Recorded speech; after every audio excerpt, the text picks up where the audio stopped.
Ouais, alors déjà, nous, on est en mesure de confirmer les affirmations de Sophie Binet, puisqu'on a eu accès à ces 10 décrets, mais également un courrier du président de la CNAM, donc de la Caisse nationale d'assurance maladie, Mmh. qui confirme ces dires. Le Parlement a autorisé le gouvernement à légiférer sur la question des franchises médicales par décret. Et comment le gouvernement prend ce décret? Les dires de Sophie Binet et le calendrier que la CGT nous a communiqué dans mon papier, à savoir que dès le 24 août, François Bayrou va être soumis le 8 septembre, et puis à sa demande, à un vote de confiance qui mettra en jeu son rôle de Premier ministre. Un jeu plutôt mal engagé, puisque de nombreux commentateurs le disent déjà parti et tentent même de deviner son potentiel successeur. Et pendant ce temps-là, c'est l'objet de ton article, Naïm, et c'est pour ça qu'on t'interroge aujourd'hui. François Bayrou est accusé de vouloir passer tout discrètement et par décret plusieurs textes doublant par exemple les franchises médicales, augmentant le reste à charge pour des patients, et une décision qui suscite la colère des syndicats. Je vais vous passer une interview que tu as faite justement, Naïm, avec les moyens techniques d'Aliénor et de Clem, du service vidéo de Sophie Binet, qui est secrétaire générale de la CGT. Hop, je vous le passe. Mais moi, je tiens ici à passer une alerte. Depuis quelques jours, le gouvernement, pour faire diversion de la colère sociale qui monte, a annoncé ce vote de confiance du 8 septembre. Mais en coulisses, qu'est-ce qui se passe ? En coulisses, ils continuent à essayer de dérouler leurs réformes régressives en contournant le Parlement. Ils sont en train d'essayer de passer par décret le doublement des franchises médicales, c'est-à-dire le doublement du prix des médicaments pour chacune et chacun. Ils l'avaient annoncé dans le projet de budget, tout le monde, il y a eu une levée de bouclier unanime, et là, au lieu de le faire voter par le Parlement, ils veulent le faire en coulisses, dans l'opacité, par un décret qu'ils veulent faire passer le 4 septembre, comme par hasard, juste avant le 8 septembre, juste avant d'être censuré par le Parlement. Alors Naïm, là, mine de rien, Madame Binet nous lance une petite bombe. ouais, alors déjà, nous, on est en mesure de confirmer les affirmations de Sophie Binet, puisqu'on a eu accès à ces 10 décrets, mais également un courrier du président de la CNAM, donc de la Caisse nationale d'assurance maladie, qui confirme ces dires. Et avant toute chose, et avant de m'exprimer, il faut préciser qu'on a contacté le ministère de la Santé, qui ne nous a pas répondu, qui n'a pas répondu à nos questions, malgré une relance téléphonique. Et donc oui, donc c'est l'objet de l'article en ouverture du journal de ce matin que vous pouvez retrouver sur Internet. Le gouvernement, malgré l'annonce de François Bayrou de se soumettre à un vote de confiance des députés le 8 septembre, le gouvernement, en ce qui concerne les franchises médicales, essaie d'accélérer et a demandé au conseil de la CNAM, donc de la Caisse nationale d'assurance maladie, de se prononcer sur 3 décrets qui visent à doubler les franchises médicales. Est-ce que tu peux nous expliquer déjà doubler les franchises médicales? Qu'est-ce que ça signifie concrètement? Alors, concrètement, aujourd'hui, quand vous allez chez le médecin ou que vous achetez des médicaments, il y a un reste à charge auprès de l'assuré, auprès de la personne qui bénéficie de ces soins. Et donc ce reste à charge, François Bayrou et puis la ministre du Travail et de la Santé, Catherine Vautrin, avaient, dans les annonces de la foulée du 15 juillet, annoncé leur doublement. Concrètement, aujourd'hui, quand vous allez chez le médecin ou que vous faites une radio ou des analyses biologiques, vous payez 2 € de votre poche sur le remboursement. Ce tarif pourrait passer à 5 €.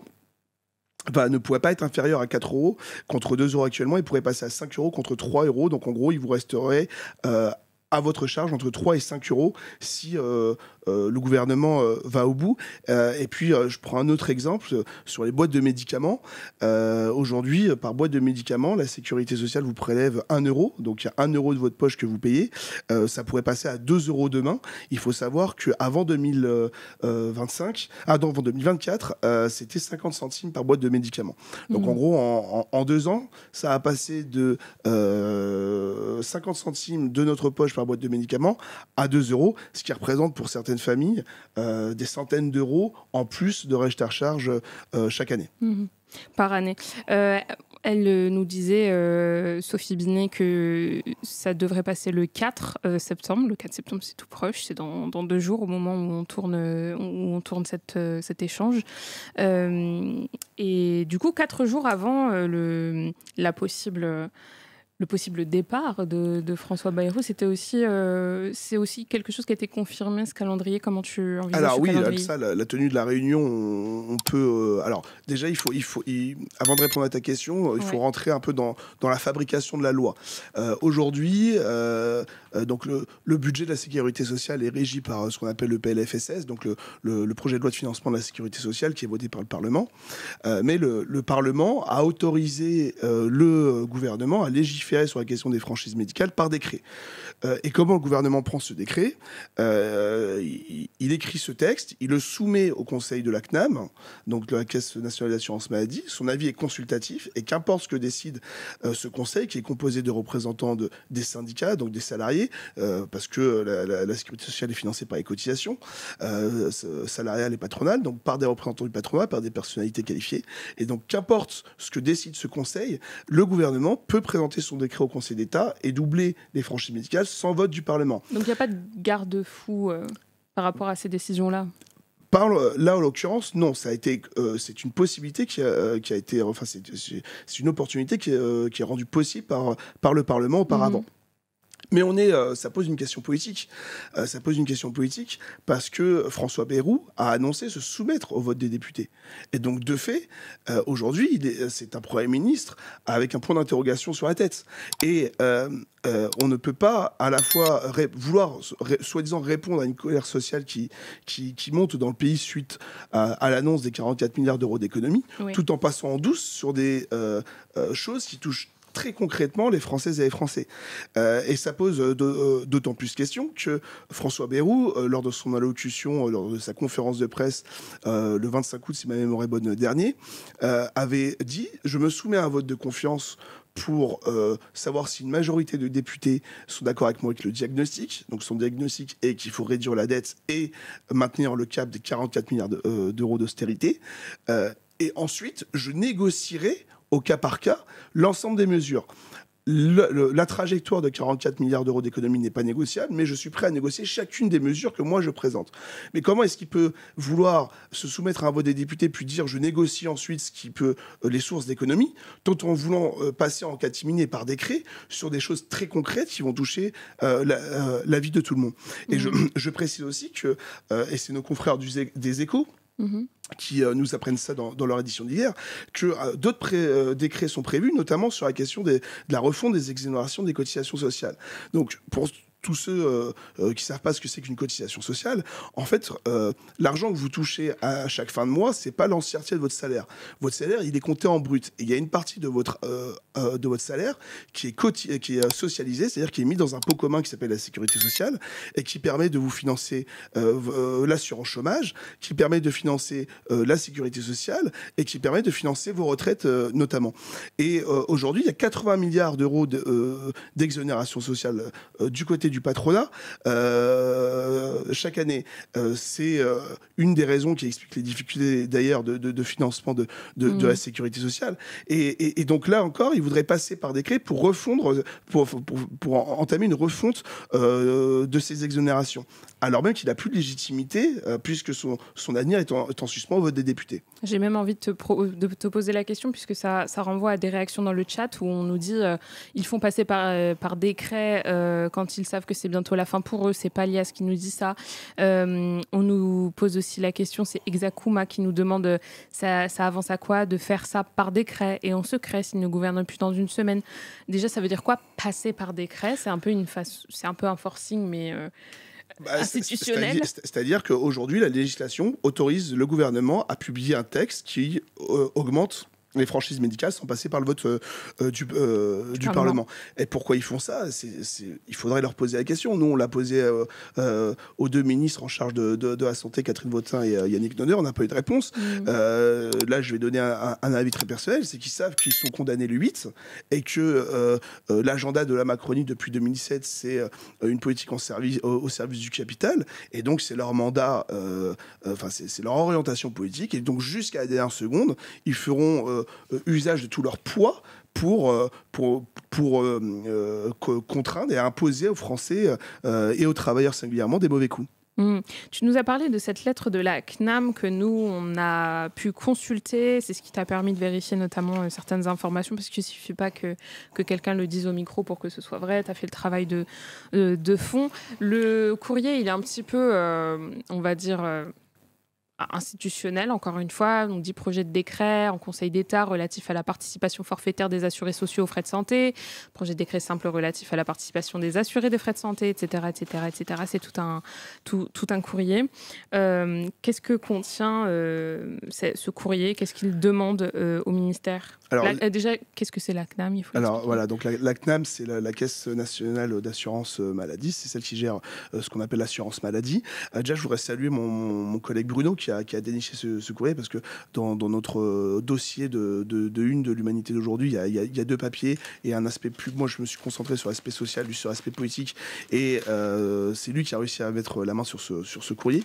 Donc déjà, ce courrier confirme les dires de Sophie Binet et le calendrier que la CGT nous a communiqué dans mon papier, à savoir que dès le 24 août, dès la fin août, une première fois, la CNAM était invitée à se prononcer sur ces décrets, c'est-à-dire en plein été.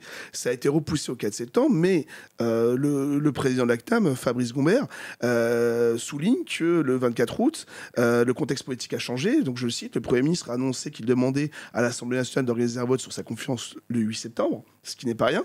Et donc, là encore, je cite le président de la CNAM. En conséquence, je souhaiterais que sur un sujet aussi sensible politiquement et structurant que de l'accès aux soins, l'examen de ces textes puisse être reporté, ce d'autant plus que le Conseil considère que ces sujets auraient dû être, dès le départ, intégrés au débat parlementaire du projet de loi de finances de financement de la sécurité sociale. Donc, on voit bien qu'il y a un malaise, qu'il y a un gouvernement qui essaie de passer en force parce qu'il sait que sa chute est proche. Et en même temps, des acteurs du médico-social qui opposent une résistance et qui dénoncent un passage en force. On nous repose la question, alors peut-être qu'on n'a pas été assez clair, on nous dit c'est vrai que ça ne nous dit pas ce qu'ils y gagnent s'ils ne sont plus en responsabilité. Mais au final, le décret, s'il passe avant le départ de Bayrou, le décret ne part pas en même temps que voilà. François Bayrou. Il restera là et après c'est peut-être toute une on va dire, tout un voyage, toute une aventure pour annuler les décrets. Voilà, donc après il y a des recours au Conseil constitutionnel, etc. Mais si ce décret est promulgué, ce qui peut arriver donc après le Conseil de la CNAM, si ce décret est promulgué, c'est très concrètement, avant même...